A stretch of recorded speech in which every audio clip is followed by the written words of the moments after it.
Let me just introduce George. George is at the University of Cincinnati, and he's the director of the Infectious Disease Division, Department of Medicine at UC, and he's also the awardee Bullock Professor of Infectious Diseases.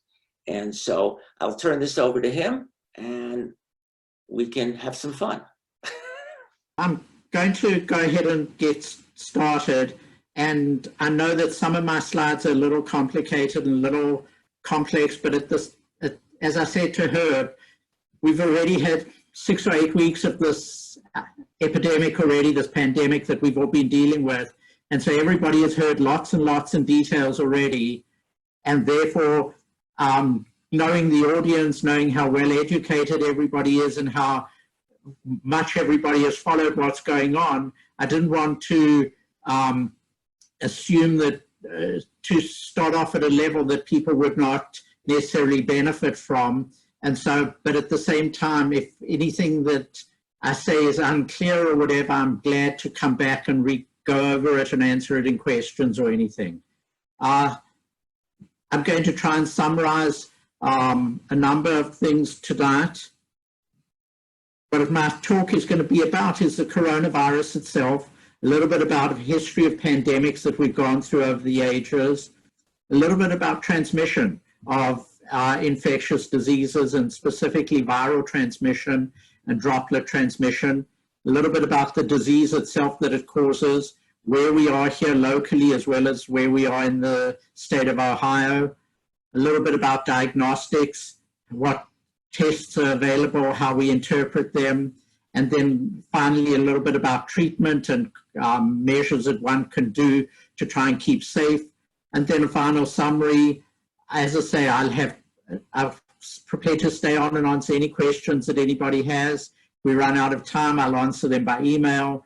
One of these things about this is that you can't shut me up, and so therefore I'm prepared to just keep going. So if we look at coronaviruses, and I've lost a slide, but these are a family of viruses that have been known for many years and cause disease mainly in animals. They mainly cause disease in bats and rodents as their natural host. But there now are 7 coronaviruses that have jumped over from those animals and now infect humans. 4 of those are part of our seasonal coronaviruses that normally cause coughs and colds. There's now 3 that have been associated with severe respiratory disease and severe disease in humans, those being SARS virus in 2003, the MERS virus in 2012, and then the current coronavirus or COVID-19. This just shows you their family of all the viruses, what their natural hosts are, and as I said, most of them are either bat or rodent viruses, and their intermediate hosts that have happened over the years where they've become adjusted to human disease. SARS was thought to have gone through civet cats. MERS virus went through camels. Many of the others went through pigs and cows. The current virus is thought to have gone through a pangolin as the intermediate host. If we go back to pandemics, going into pandemic illnesses, the first pandemic that's well described is the bubonic plague from the 1300s. Over the next centuries, there were plagues such as smallpox, cholera, Spanish flu back in 1918, and one can see there were between 20 million and 100 million deaths that were caused by it, and estimates in the GDP loss and the economic impact of Spanish flu was tremendous compared to where we are, based on other things. More recently, there was Asian flu in 1957, Hong Kong flu in 1968. HIV is an ongoing pandemic or epidemic. There have been 70 million infections thus far. And if you look at economic impact on Southern Africa, Sub-Saharan Africa, most probably about 2 to 4% annual loss in growth in Africa. SARS, in 2003, there were 8,000 cases. More recently, the MERS epidemic in 2012, Zika, and Ebola, which we think about more recently. Here's another view of those viruses, and these are looking at mortality. So if you think about Ebola, the case fatality, about 60% of individuals who acquired Ebola went ahead and died. It was never declared a pandemic because of the way, even though it reached epidemic levels, it never spread beyond West Africa with that epidemic and out of the Congo with its current epidemic. MERS had a mortality of about 30%, SARS a mortality of about 9%. These are all different flu viruses, H7N7, H1N1, and those generally have mortality. So H1N1, mortality of between 0.1 and 1%. Our current coronavirus, it's still unclear what the mortality is going to be, but it's estimated in the 1 to 2% in most areas, though there's certainly some of the European countries in which mortality has been closer to 10 or even just over 10%. So why should we be hopeful about getting out of this compared to influenza pandemic of 1918? Firstly, we have much better science. We can have much better understanding of what's going on. We have much better ability to communicate and therefore prevent things. We have better healthcare systems. We have a much more sophisticated emergency response system that can allow more public policies to be enacted and make a difference. And we've learned a lot, hopefully, over the years. So let's go through a couple of these episodes.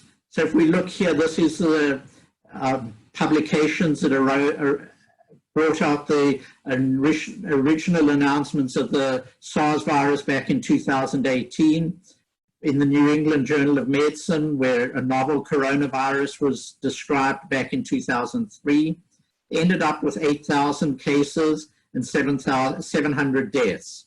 The next coronavirus that happened was in 2012, 2013, the MERS virus, which, as I said, was the Middle Eastern respiratory syndrome virus, also a novel coronavirus that spread originally from bats into camels and then from camels into humans.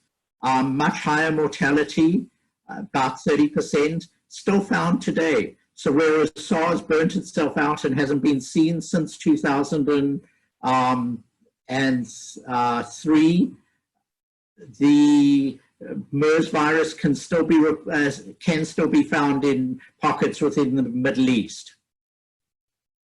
What about the new coronavirus?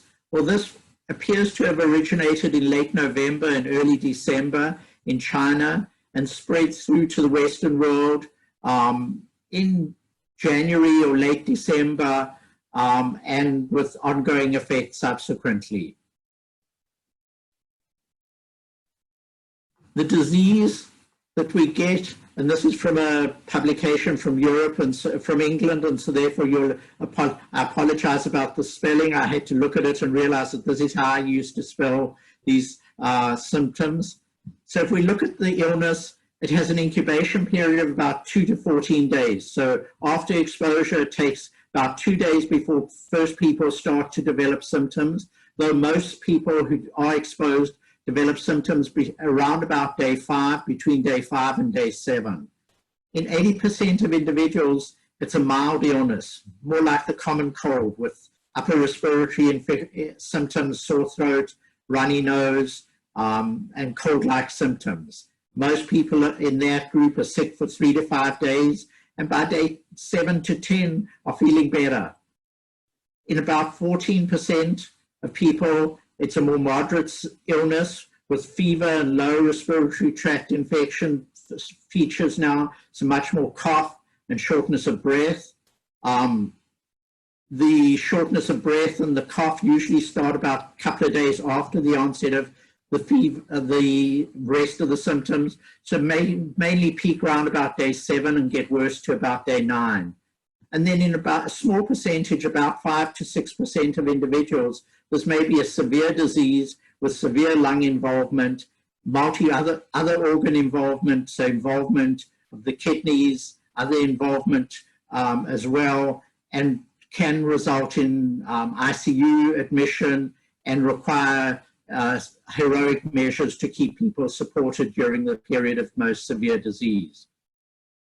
If one looks at the manifestations, most commonly there's fever, cough, general fatigue, some production of sputum, though not much, headache, diarrhea is found in about a fifth of individuals. What is now described well is the presence of loss of smell and loss of taste. It's very specific. It's unusual to find it with other things, but it's also not very sensitive. So only a small proportion of individuals lose their smell and taste. But if you do acutely lose smell and taste, it's a worrying sign that you might have coronavirus. As I said, from a respiratory point of view, mainly runny nose and sneezing.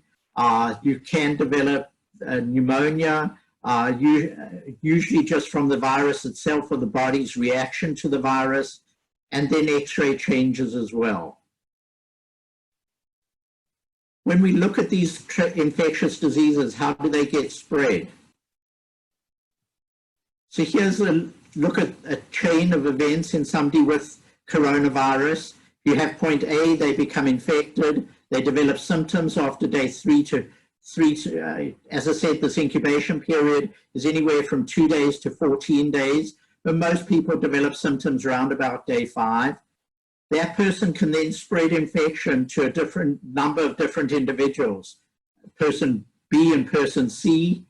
They can then continue to heal eventually and eventually lose their infection. In the meantime, person B may become infected and person C who might go ahead and spread it. So what we're showing here is A spreads it to B who didn't spread to anybody else, whereas person A spread to C and they then went ahead and spread it to a number of other individuals. The number of people that a single person can infect is what's called the R0, and that's the efficiency of how well that virus is transmitted. And for this virus, we're looking at between 2 and 3. So each individual who's infected, unless we take measures to prevent it, will result in 2 to 3 additional individuals becoming infected. This is how these are spread. So here's an individual who's infected, they cough, they sneeze, and they give up a spray of little particles. Depending on the type of infection, some of these particles may be very small, in which case these are what are called aerosols, and they spread in the air for much greater distances. That's not the situation with people with COVID or the situation with most people with influenza. Most people with flu, these are larger droplets, and these droplets fall to the ground or onto other surfaces within a 3 to 6 feet distance. It's rare, in fact, for large droplets like those seen transmitting disease here for people to actually breathe them in. Most of them are spread rather by touching surfaces, getting it on your hands, and then touching mucosal, your mouth, your eyes, your nose, and transmitting it in that manner.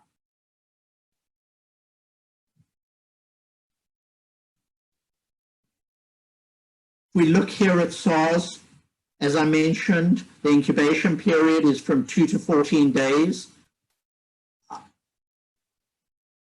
The most time when symptoms develop is about day 5, between day 5 and day 7. So there's a period just immediately before that where individuals can spread disease, so that they start spreading disease prior to during the asymptomatic period.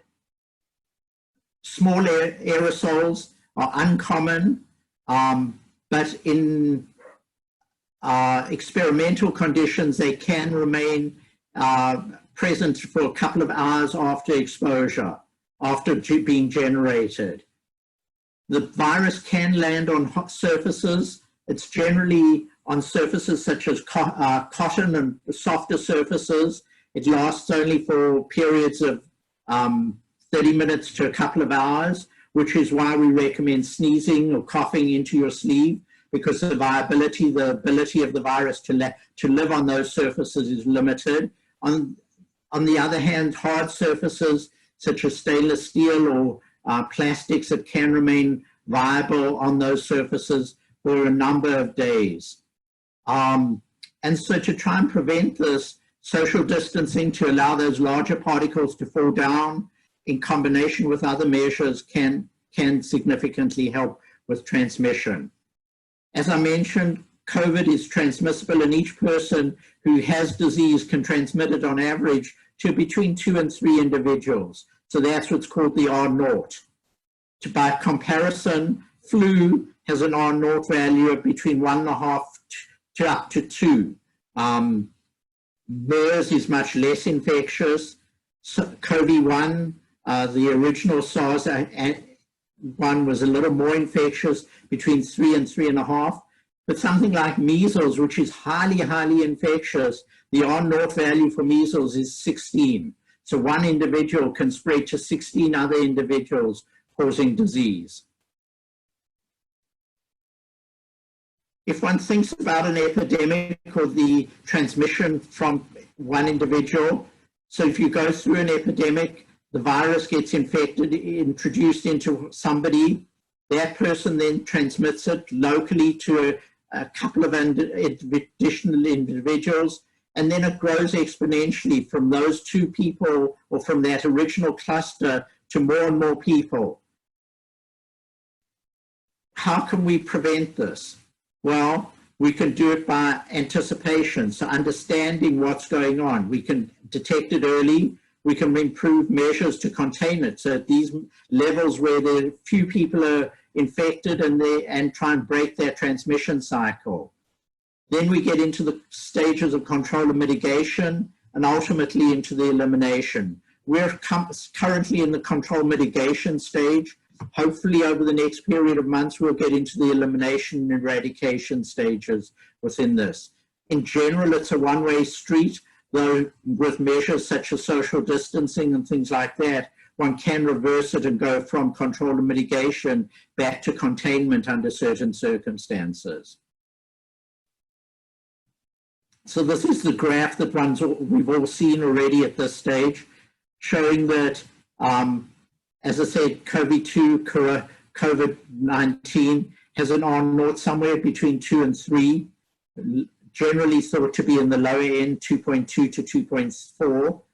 And if we did nothing, it would get spread fairly rapidly through the population in a period of months, and then causing significant disease, overwhelming our healthcare systems, and causing major problems throughout the world. By introducing different measures that can limit that, social distancing, for example, what we do is we flatten the curve and we reduce the number of individuals that are infected at any time point. It doesn't necessarily reduce the total number of individuals who are infected, but it just spreads it out to allow us to be able to deal with them in a different manner. Unfortunately, what often happens then is as we start to relax, that unless you've got a sufficient portion of the population that became infected during this time period, one would then see a resurgence, and that's part of the concern that's going on now, is that as we start to lift interventions, will we see a second wave of disease either later in the summer or spreading out into the fall of this year. So let's have a look here and see where we are at the moment. So this is data from the state of Ohio, and from a point of view of the state, from an epidemiological point of view and provision and public health point of view, we divide the state into 8 different regions. We're in region 6 down here. And this is the number of cases of that have been hospitalized, and this was data till yesterday. And one can see that the number of cases that have been hospitalized have been relatively high, about 1,000 people hospitalized, about 180 people hospitalized throughout the state. Yeah, that's not right. No, that's not right. It's about 200 and something people hospitalized throughout the state. These lines over here were original projections of what would happen if we didn't do anything. So the blue line was the high peak, the red line was the average peak, and the dark blue line was the lower peak of projections. And by all the measures that we've been able to introduce, what we've been able to do is to flatten this curve and reduce it. As one can see, it's still pretty flat. What about here in region 6? This is data, again, up till yesterday. When looked here at hospitalizations in region 6, we've appear to have flattened and maybe on the way down. Today's data is a little lower, so we've now actually got 6 points of dropping, so we're heading down with regards to total numbers of admissions. And we in region 6, we had 118 people hospitalized as of today's data. This is ICU admissions, and one can see that there's been a relatively early surge in ICU and a fall over time. And these have been markedly reduced from the numbers that we thought we might see, which are these graphs at the back here.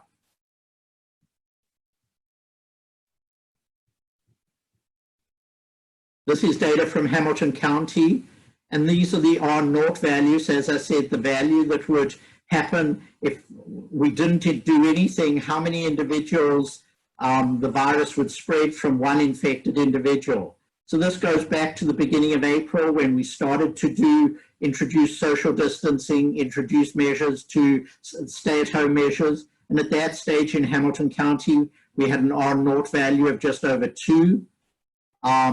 As we've introduced social distancing and everything, we brought it down. This little surge over here most probably is not real. This just reflects the fact that we had more testing available, and we've kept it.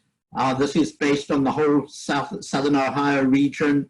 We've kept it round about 1, which is at a level in where you're not going to burn out the infection because one infected person will still spread it to one other individual, but it's not going to increase. So at this level, we can certainly cope. And so if we can get it under that level of 1, the infection will actually burn itself out, which is what happened with SARS back in 2003. How about testing? So there are a number of different testing options that we can have. The first one is viral culture, which identifies live virus and therefore the virus as it's transmissible. Unfortunately, culturing viruses is extremely difficult. It's generally used in research purposes only because of its technical difficulty. It's very labor intensive and it takes a long time. So it doesn't give you meaningful, rapid data. The method that is most widely used and what a lot of our testing is based on is PCR testing, which is very sensitive, so long as you get a good sample and there's RNA present in that sample. And remember that RNA is the nucleic acid material that the virus contains. It doesn't contain DNA. It's an RNA virus that then, once it gets into our cells, is converted into DNA and can then be transmitted, infect the cells in that form. It can remain positive for a period even though there's no live virus present. And so that's one of the problems. Even though it's very sensitive and very good testing, it doesn't necessarily tell us that somebody still has virus around. They might just have nucleic acid material around. We're hearing more and more about antibody testing. Antibody testing is valuable as an epidemiological tool to tell us whether there's been infection, whether people have seen it, but its value is really unknown, and I'll go through a little more detail in this in a second. And then finally, there's antigen testing, which the first antigen assay was approved last week, but the sensitivity of that is really very variable. So PCR is an amplification method, polymerase chain reaction. So this takes however many amount of nucleic acid, copies of RNA or DNA, and then multiplies it in a test tube or in a lab test to a level where we can actually, using markers, show that that virus was present. So it looks for genetic material like our own DNA in our cells and amplifies it from one cell, one copy to millions and millions of copies to allow us to detect it. It's purely a chemical reaction that occurs in sophisticated machinery using enzymes and using nucleic acid as substrate. It's very sensitive. It doesn't look for live virus, it only looks for the presence of the nucleic acid. RNA is present from about 1 to 2 days prior to the onset of symptoms. So you can find the RNA present before people have symptoms. Levels peak around about 7 to 10 days after the onset of symptoms. But in some individuals, we've been able to detect the RNA for up to 40 days after the infection. When one compares this to transmissible virus, so the virus that can be transmitted, transmission usually can occur only in the first week to 10 days. And so you can find RNA, so people can still be test positive using a PCR method for a much longer period than they can actually have the virus or spread the virus. Though we're not entirely sure that everybody who's RNA positive, whether any of them can still continue spreading when we detect it much later on. For most people, we collect it with a nasopharyngeal swab, which is a deep nasal swab. They sort of push it up your nose until it feels like they're doing a brain biopsy. Not quite as bad as that, but it's not particularly present. But it's now also been approved for throat swabs, and as of last week has been approved by the FDA for saliva samples. And so that there are different samples that will be coming on as we get more experience with using these samples, making it easier to get testing done and making it more pleasant for the person to be tested. The test itself takes only hours to perform, but from the time you get it from the sample collected to the results being available, it will take hours to days at the most. Depending on the different tests that are available, they can detect down to as low as 40 copies of the virus. And so these are extremely very sensitive assays. Antibodies, on the other hand, don't look for virus at all. These look for the body's response to infection. So it doesn't look for the active infection. The problem with antibodies is that these can cross-react. So these can recognize or respond to other things that look similar to it. So for example, I mentioned to you that there are 4 seasonal coronaviruses, which are common causes of colds that we see every year. And some of the antibody tests, especially some of the early ones that we're using, developed in China and that were approved in this country by the FDA originally, cross-react, and so they can look for antibodies to the normal cold coronaviruses as opposed to being specific to COVID-19. Antibody responses are also important in our protection, and antibodies are very important in certain viral infections, but not very important in others. So to give you an idea, for example, in HIV, the antibodies provide no protection whatsoever. So somebody who becomes infected with HIV, they develop very good antibody responses, even though they can remain infected with the virus for many, many years afterwards, even though they've got a good antibody response. Other ones, such as hepatitis B or hepatitis A, you get protective antibodies that can cause immunity and protect for a long period of time. And then there are even antibody responses that can be harmful. One of these examples is dengue, where The first time one gets the infection, the antibody response can be helpful in clearing it. The second time one gets the infection, the antibody response can in fact go ahead and cause major problems, causing severe illness and cause hemorrhagic type fevers with bleeding and other problems. Some of these new cases that are being reported in children over the last couple of days or weeks may well be due to antibody responses and increased immune response in these individuals. The other problem with immunity is that it can last for various different periods of time.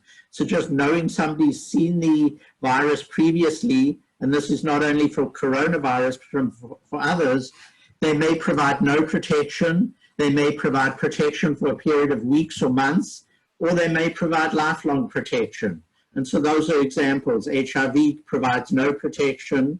Many of the coronaviruses, the seasonal coronaviruses, protection is known to only occur for a period of months to maybe up to a year, or they can provide lifelong protection, such as the protection seen with hepatitis B and hepatitis A.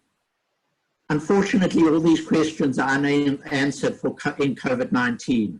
So even though people are viewing antibody testing as an easy way to get answers, we really don't know how to interpret this at this point in time. And so there's certainly no diagnostic role or any management role in the management of somebody who's got with COVID-19.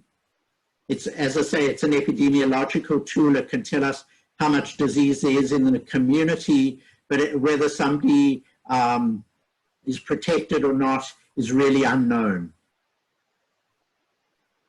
The antigen assay, as I mentioned, was approved last week. This looks for virus protein, not looking for virus nucleic acid. There are varied track records as regards antigen assays for diagnosing infection. Flu antigen, which is often the rapid flu test that's done, is about 50% sensitive. So if you've got flu and that somebody does a rapid flu assay, you've got about a 50% chance of it being right. You can spin it and get the same answer. Rapid strep antigen assays, on the other hand, are about 80% accurate and about 80% sensitive. These tests are very rapid. The results are available in 15 to 30 minutes. In general, antigen assays are helpful if they're positive. So if it's positive, it tells you the infection's present. If it's negative, it doesn't rule out the infection. So these may be tests that become useful in as initial screening to try and work out on the other whether somebody has it. If it's positive, it's helpful. If it's negative, one would then go on and back it up with a second test, such as a PCR assay. But we're not there yet. That, as I say, the test was only approved last week, and it certainly hasn't been rolled out by any commercial centers yet. What can we do as a population to try and limit transmission? So prevention measures, most important is case isolation and contact tracing. So this depends on a number of epidemiological things. So as I said to you, one of the biggest factors is how many secondary infections each infection can result in. Secondly, how much of the infections are spread before somebody develops symptoms. If you're able to spread infection prior to the onset of symptoms, it's much more difficult to prevent that infection spreading, because you're spreading it without realizing that you're sick. And then thirdly, the final point is our ability to track, find, and isolate all the contacts. So you as an infected individual, it's really important to go back and ask, who were you in contact with? Who did you meet with? Who were you in close prolonged contact with to be able to transmit it? And that then allows us to go ahead and break that cycle. One of the others, in the absence of that, and with all of the case isolation and contact tracing, depends on us having adequate testing. And so for many months now, we haven't had adequate testing, and therefore are unable to know who was infected, who they were transmitting it to, and to be able to do effective contact tracing or isolation. So which is why we relied on social distancing. And as I mentioned, this is a droplet spread organism. So therefore most droplets fall within a 3-foot radius, and larger droplets at most fall within a 6-foot radius. So if you're standing more than 6 feet away from somebody, 95% of those droplets will have fallen away by that point in time. Limiting public interactions. This prevents exposure to new social contacts. If you think about it, each interaction exposes you to the contacts not only of that individual, but all to their circle of friends, their circle of contacts that they had, which is why limiting public interactions is an important measure to try and prevent transmission. Hand hygiene. Soap and water for 20 seconds is a very effective way of getting rid of viruses. Similarly, washing clothes with soap and water, detergent, is more than adequate to eradicate the virus from clothing, from any cloth material. Alcohol-based sanitizers are very effective. This is data here shown here in these MERS virus and corona, and this is SARS virus over here. And at the bottom, this is studies using alcohol-based swabs, cleaning material. And here's the amount of virus that's present. About 40% of virus, you can't detect it. So any of these sanitizers that have that is what they have been saying. Of alcohol are very, very effective in eradicating viral pathogens. Droplet containment, so trying to limit those big droplets that we spray out.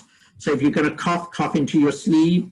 If you sneeze, try and cover your mouth and nose with it into a tissue and discard it into a closed bin as soon as possible, then wash your hands. And this is where masks are important.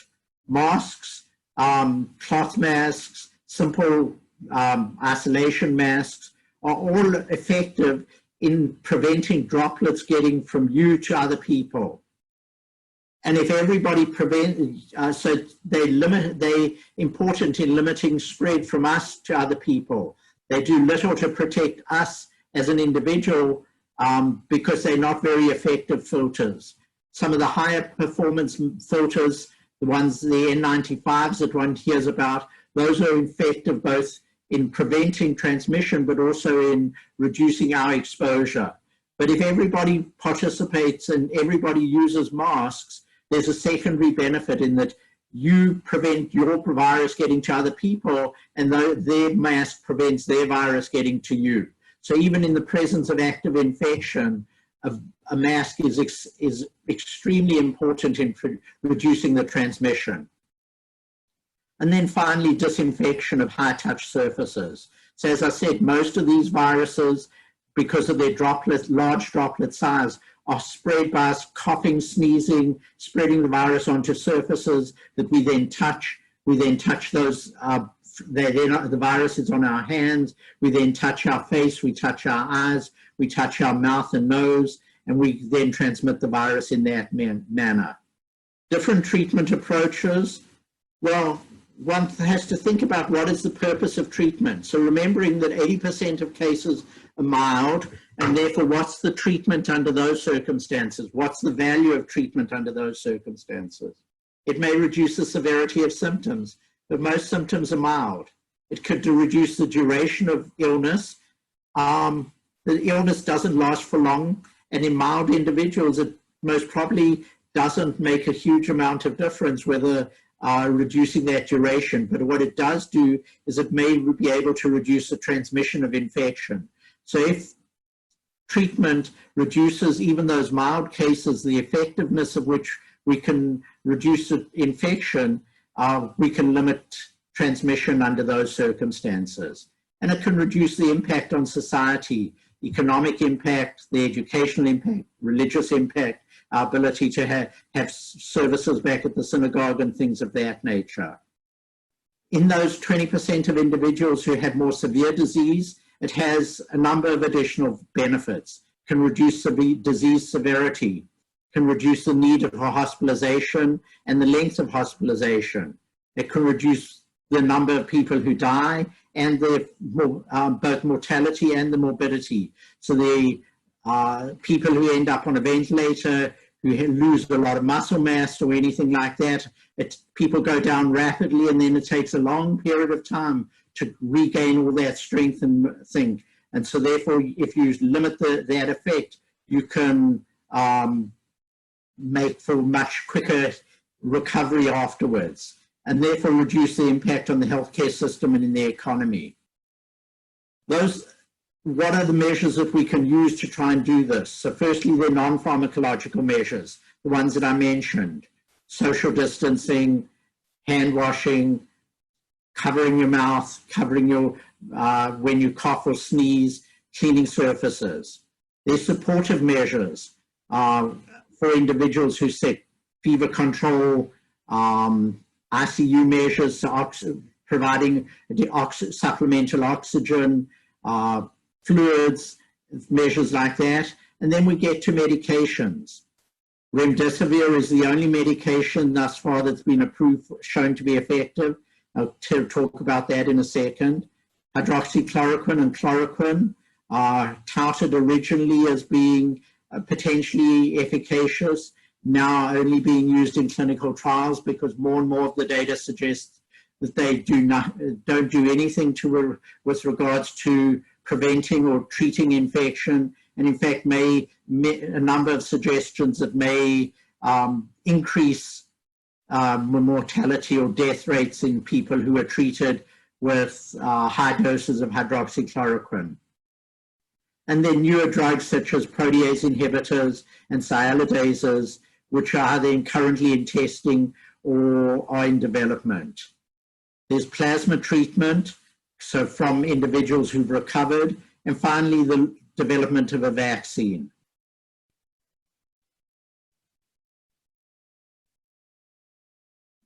I've lost some slides along the way again. So remdesivir, which is the agent that was approved by the FDA under emergency approval last week, made by Gilead Sciences. It was actually originally developed as a drug for Ebola and was shelved because it didn't have any effect on Ebola. This is the first viral illness in which it's been shown to have some effect. There's 3 large studies that have been going on looking at remdesivir, 2 done by Gilead in Asia, each with about 1,000 people enrolled in those 2 studies. And then 1 done by the NIH here, a multi-center study. The data has not been released publicly, so it's not published, but the preliminary data that was released showed a reduction in hospitalizations from 15 days in the group that weren't treated with any medication to 11 days in the group that were treated with remdesivir. It made no difference to mortality, so it made no difference to survival, but did appear to have mild effect in reduction in length of stay. So it certainly has some benefit, but it's not a home run. And time will tell as regards what its actual value is as it gets rolled out into wider clinical use. The use of plasma, convalescent plasma, this has been an approach that's been used for many, many years. So the original horse serum, an antitoxin, was given for diphtheria more than 100 years ago. Individuals recovering from viral illnesses develop antibodies, and some of those antibodies, as I mentioned, may be protective or neutralizing antibodies. Giving antibodies from somebody who's recovered can prevent disease, it can slow progress of disease, and it can reverse disease in critically ill individuals. In general, it's safe. However, in some individuals, additional antibodies can precipitate worsening disease. Okay, so I was talking about convalescent serum, and as saying that it's been done for many years under different circumstances. We've got generally it's safe, especially in critically ill individuals, that additional antibodies can in fact make things worse rather than better. It's unclear how effective it is for viral illnesses. So here are a couple of examples of diseases where convalescent serum has been used. Polio was shown to be protective, but it lasted for a short period of time, only for about 5 weeks. In things such as Argentinian hemorrhagic fever, it reduced mortality from 16% down to 1%, so highly effective under those circumstances. In SARS, it made very little difference. It reduced mortality from 17% to 12% in a large studies done back in 2002 and 2003. So it's very variable, and we don't know what its effect is going to be with this current situation. It's unlikely that it's going to cause detriment. So it's a bat-derived novel coronavirus. Because the human race has never seen it before, we don't have protection against it, and therefore it's been able to cause a severe illness. It causes severe disease in about 20% of symptomatic individuals. Mortality is currently running between 1 to 10%, especially more higher in the elderly and in individuals who have other underlying health issues. There are about 4.1 million cases worldwide thus far that have been identified, with 280,000 deaths when I looked at the Johns Hopkins site over the weekend. Control is going to depend on early identification, isolation to limit transmission, social distancing, hand hygiene, good respiratory etiquette, so coughing into your sleeves, covering your mouth and nose when you sneeze, surface cleaning, and universal masking will help prevent disease. Remdesivir is the first agent that's been approved for treatment, but it has really limited activity. It's sort of like Tamiflu for the flu. It's certainly no home run. A vaccine is under development, a number of vaccines are under development, but they're likely to be 12 months under the best circumstances before they certainly are available and certainly widely available. So this is going to be likely to be present with us for the foreseeable future. We just have to manage it intelligently. We've got to try and keep it under control, adjust our social mechanisms and social interactions to be able to return to as normal a life as possible, but realize that certainly until we get sufficient adequate treatment or vaccine available, that it's certainly likely to have an impact in things that we do. Hugging at shul, things like that is likely to be not an option for a prolonged period of time.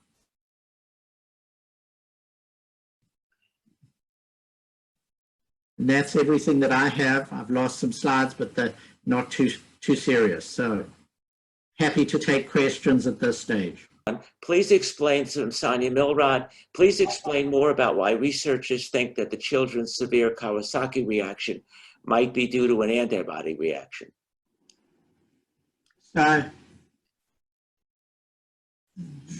Interestingly, if one looks at COVID-19, most people don't die from the virus or don't get sick from the virus. They rather get sick from the body's immune response to the virus. So individuals who have weakened immune responses often, in fact, don't get particularly ill, which is why, for example, in nursing homes and places like that, we've seen a lot of asymptomatic individuals because they're not able to mount or fight the infection. But in individuals where there's a marked inflammatory response, a marked body reaction to the infection, is where one tends to get sick. And so what's thought to be happening in children is that they clear the virus originally, and then as the body then goes ahead and adapts to that clearance, the antibodies, the presence of antibodies, whether it's re-exposure to the virus or under what the circumstances are, it generates more of an inflammatory response and more of a body's immune system kicking off the infection or kicking off a response to the infection. Kawasaki's disease is the primary example, which is a similar vasculitis and inflammation of the blood vessels, especially the blood vessels around the heart, that's seen after a number of other viral illnesses. Some of them are known, some of them are unknown, where it's not the virus itself, but rather the body's almost like an autoimmune sort of situation, where the body mounts a response not to its own tissue, but to the presence of the previous virus that's happening. Okay, Andy Eaton has a question. You mentioned that loss of smell and taste was a minor symptom, but there was an article today about that being a good predictor of the illness using an app to report symptoms. I believe the number was 80% accurate on prediction. So that's absolutely correct. So it's because it's an unusual symptom, because most of us can smell and taste, and there are very few causes of sudden loss of smell or taste. If one does lose smell or taste, it's a very good predictor that one has coronavirus. Unfortunately, the number of people who have coronavirus who lose their smell and taste is very low. So it's in the 10 to 20% range of people who will have their smell and taste affected. So if you lose smell and taste, it's a very good predictor. It's more than 80% of individuals who acutely lose smell or taste are likely to have corona. But loss of smell or taste is a very weak predictor of who, of everybody that it's uncommon to in the population of people who have disease. Okay, from Claire Lee. Another treatment I've heard is MATH, M-A-T-H plus, and I am not certain what all the letters stand for, et cetera, et cetera. Anticoagulants, vitamin C are the ones I remember, and it must be done before the patient is critical. So these are mainly things that are anti-inflammatories. Vitamin C is being used in other studies based on other data. Some of these other things are also used as anti-inflammatories, and the reason being that, as I mentioned, it's not the virus itself that causes the problems, but the body's immune response to that virus. And that immune response, if you can downregulate the immune response, one can often allow these things to be less severe. Drugs such as IL-6 inhibitors, which are being used, vitamin C is another one, and some of the other centrally acting anti-inflammatories. But because once the inflammation is already set in, it's limited as regards the effect. These have to be done very early and are generally only effective in that smaller group of individuals who have severe disease. Methylprednisone was the word. Yeah. The data on methylprednisone is actually much more complicated because, in fact, the use of methylprednisone increases your risk of infection and risk of severe infection substantially. So if you have infection, then it's worth getting prednisone afterwards. But if you don't want to be taking prednisone beforehand because it increases your risk of having severe disease. Okay, this one's from Joe Lazier. Am I correct that public health officials have used tracing many times in the past? TB, sexually transmitted diseases, and others. Yeah, so I mean, it's a standard public health mechanism to identify transmission, to identify who people have been in contact with. So we do contact tracing with any infection within the hospital, within public health, so certainly things like TB, where we go and look for, once we identify an individual who has TB, we'll go test their family, we'll look at people at work, etc., to see who they've been in contact with. The problem with things like TB, we have a longer period of time to be able to identify those contacts. Contact tracing is much more difficult in the situation where you're spreading disease before you become symptomatic. And so because there's viral shedding that occurs prior to transmission, it's absolutely essential that as soon as we identify somebody as quickly as possible with infection so we can limit transmission thereafter. Okay, Mike Seidemann had a question, which is not here, but he posed it to me previously, and that is, what is the likelihood, if Mike, jump in if I'm misquoting you, but what is the likelihood of finding successful a vaccine?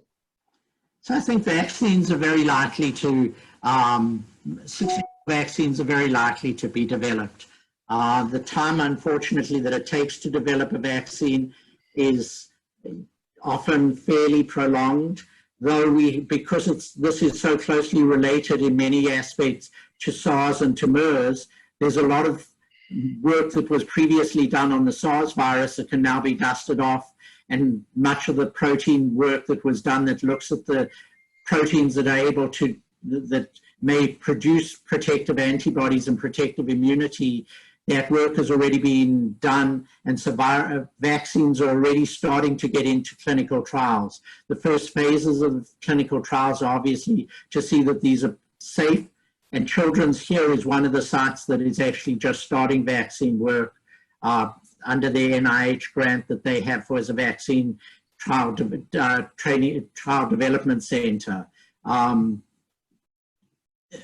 long it's going to take to be able to develop a successful vaccine, and how long it's going to take to be able to ramp up for it to be widely available is unknown, but at least 12 months is most probably not an unreasonable estimate. This virus has not mutated rapidly over the time period, the short time period that we've known about it. And so therefore, as opposed to something like HIV, where vaccine development is much more difficult because the virus constantly changes, this virus is likely to be one where we can develop a vaccine to it.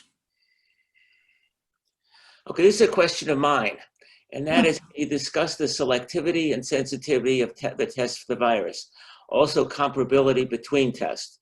And I must say, when I realized that all of these tests were being developed at the same time, I said, yikes. Of course, it was really a 4-letter word instead.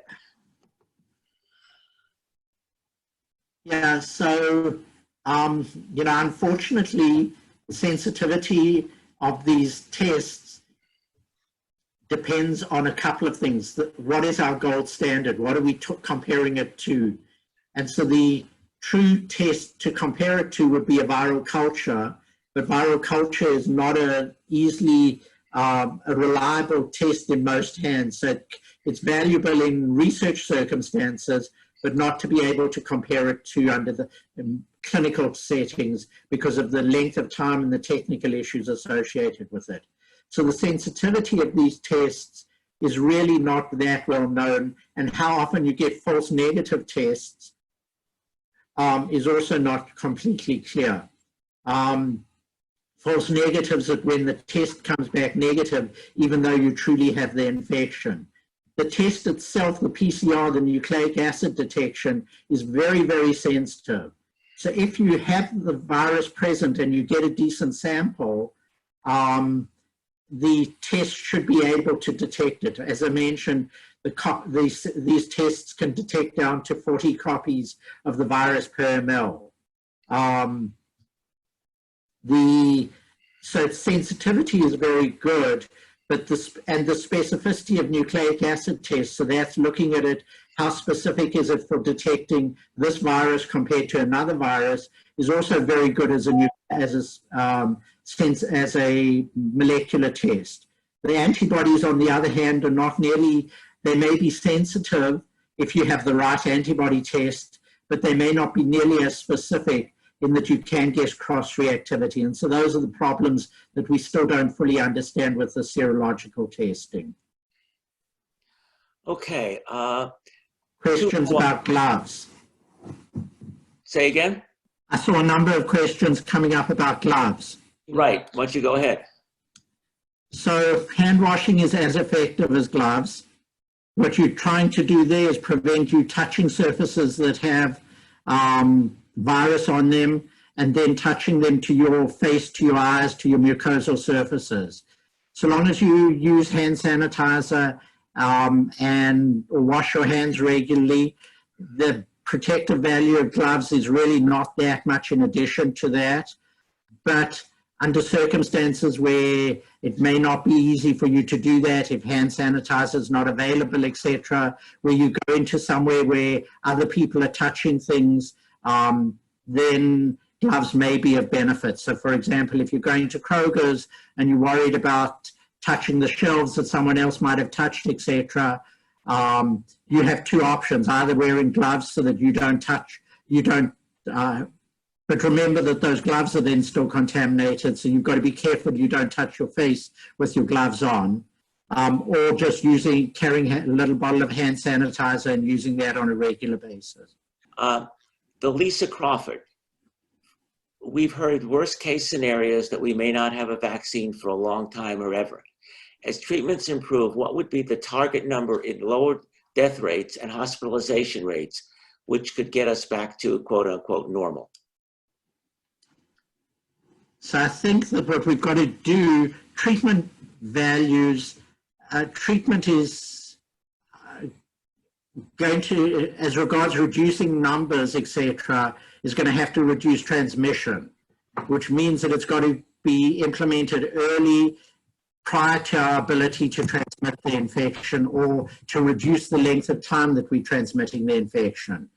That's the only way it's going to get us back to normal. Treatment has much greater effect from a point of view of reducing mortality, reducing length of stay, reducing the economic impact, etc. From a point of view of reducing the transmission, much more of the social distancing, social measures, etc., will get us down. And if we can keep the R value at less than 1, the infection will gradually burn itself out. The problem is trying to get it to that level in the setting where we don't know how good protective immunity is. Because once you get to a level of immunity of between 60 and 80% of immunity in the community, the virus doesn't have enough people to be able to spread to, and therefore will burn itself out in addition. So, you know, it's a difficult question to answer. The treatment is much more likely to improve the outcome for individuals than to have much impact in reducing transmission. Okay, from Connie Hinnitz, I have a question about homemade masks. One design I've seen uses cloth HEPA vacuum cleaner bags. Is there any danger posed by breathing in the materials in the HEPA bag? So there's no danger in that. As I said, that the value of masks is much less to protect us. The benefit to us is secondary. The benefit to everybody else is that you don't spray out those droplets. And so therefore, the value of masking is much more social value in that you're protecting everybody else. On the other hand, if everybody's participating, if everybody's masking, then you derive secondary benefit from it as well. As a filtering mechanism, as you know, the N95 is the gold standard. The problem with N95s is that they firstly have to be fit tested, so that to work efficiently, they've got to seal tightly.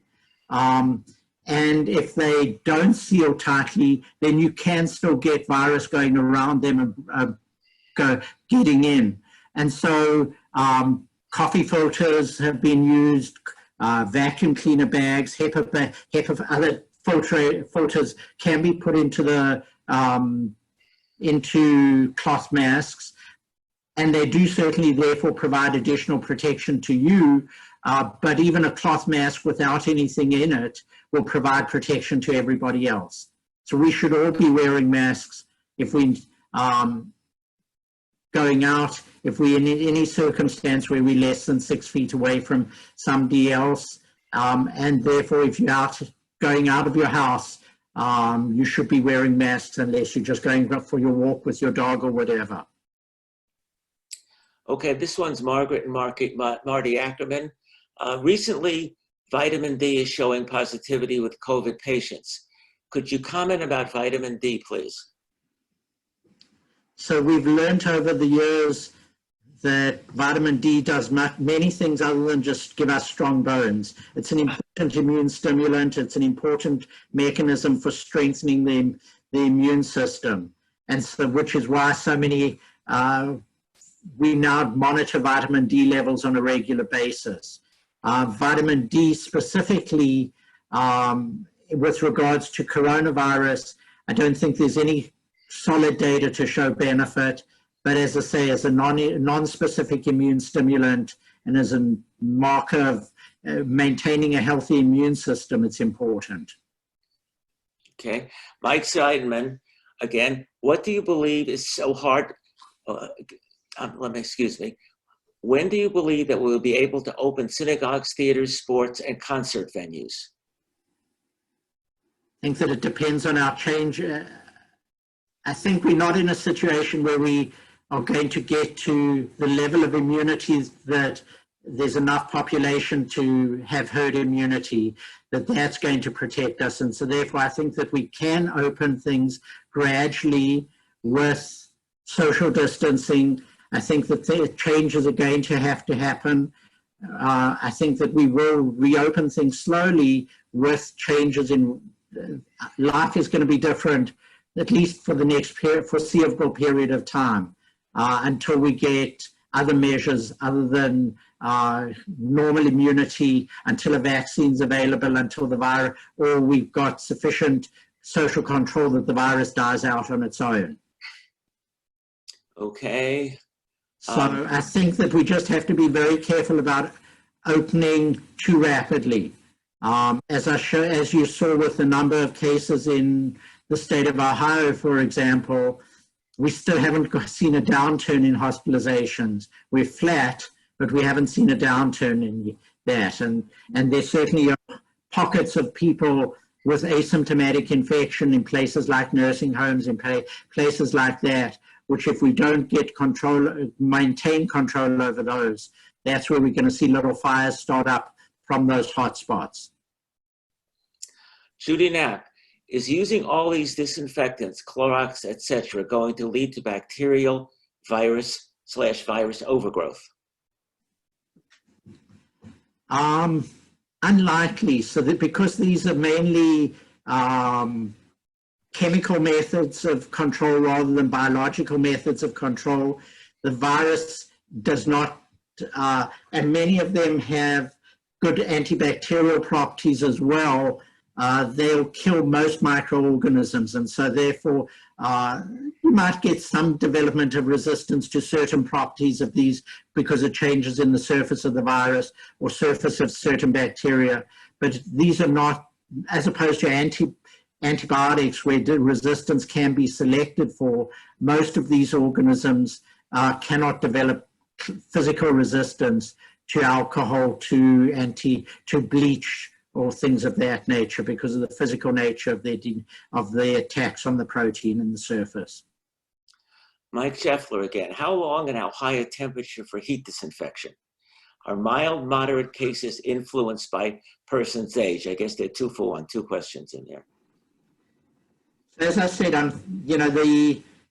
who develops mild disease versus severe disease appears to be sort of this bipolar distribution. Younger people in general tend to develop mild disease because they are able to mount an immune response that's able to clear the virus.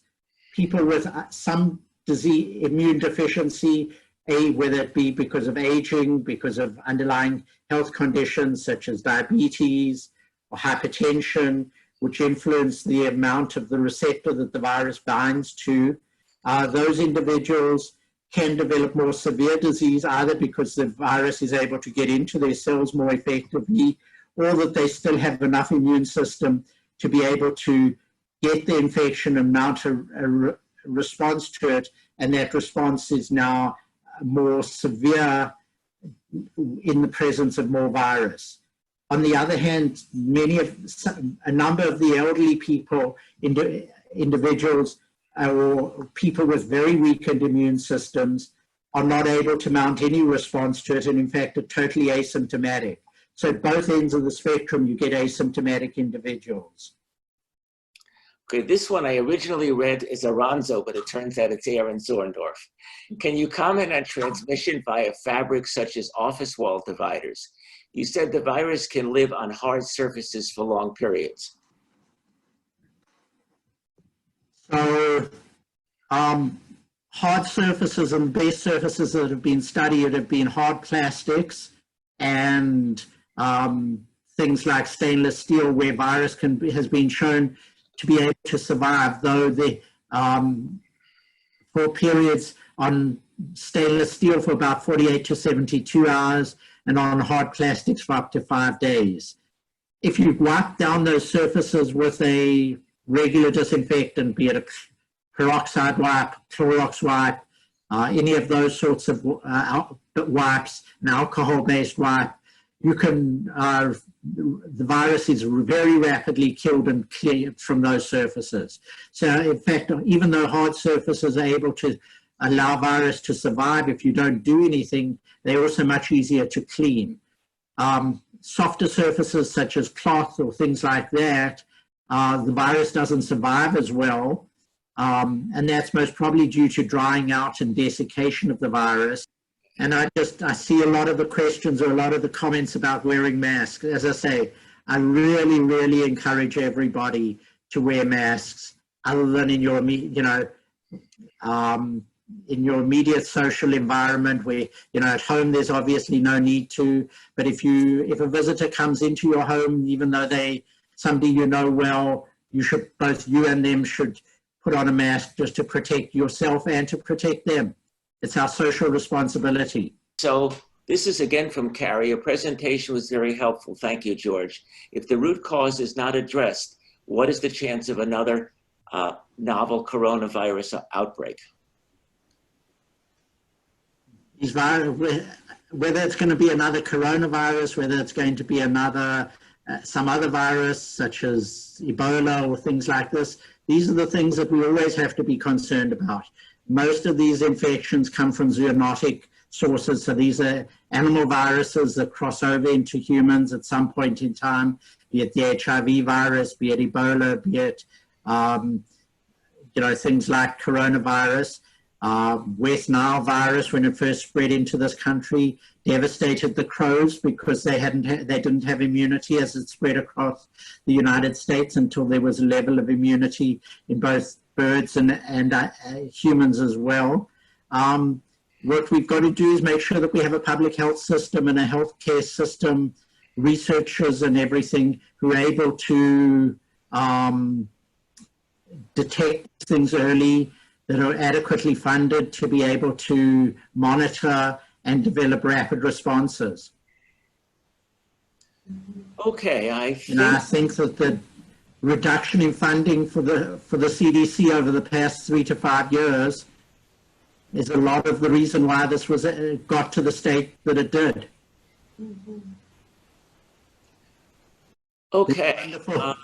There's a wonderful TED talk by Bill Gates from 2012, I think, if I remember correctly, where he predicted, he didn't name the virus, but if you listen to his TED talk, it explains all of this in exactly the manner in which it's turned out to happen, and encouraging us to spend money on preventive medicine and research rather than spending it on weapons and investing in military infrastructure.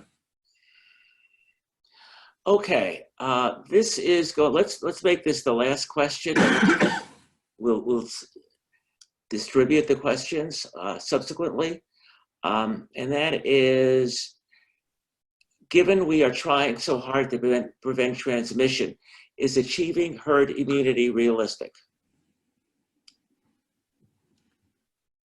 So the problem with herd immunity is we know in different viruses or different diseases, there are different parts of the immune system that are important. Antibodies are important in some instances, what is called cell-mediated immunity. So that's your other cells within the immune system fighting it is important in other scenarios. And how much of each one of those is important and how long they survive for and how long they occur varies from disease to disease. You know, herd immunity in general is pretty good, but it depends on how long that immunity lasts for and how protective it is. You know, we get relatively good levels of herd immunity or penetration into the disease with influenza, but our protection wanes rapidly, and because influenza virus changes every year to some extent, even though we have herd immunity to one strain, we don't have herd immunity to another strain. And so it's very unpredictable as regards the value of herd immunity and the actual status that herd immunity is going to play in this disease. Okay, actually, I found one that maybe is a better way to end the session.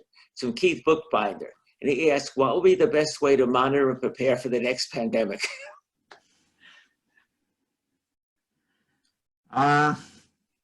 Clinicians monitoring, you know, unusual practices, good public health systems that are out there. You know, had the authorities in China taken note of some of the early calls and warning signs about it, this may not have got to the stage that it did. And so therefore it's inherent on the healthcare system and the public health system to recognize and identify these things early and to react in a responsible manner as quickly as possible. Okay, George, thank you very much. We all appreciate your taking the time and effort to work with us and Thank you, George. this timely presentation. And I'd also like to thank Rabbi Schaffer for her help in helping to put this on.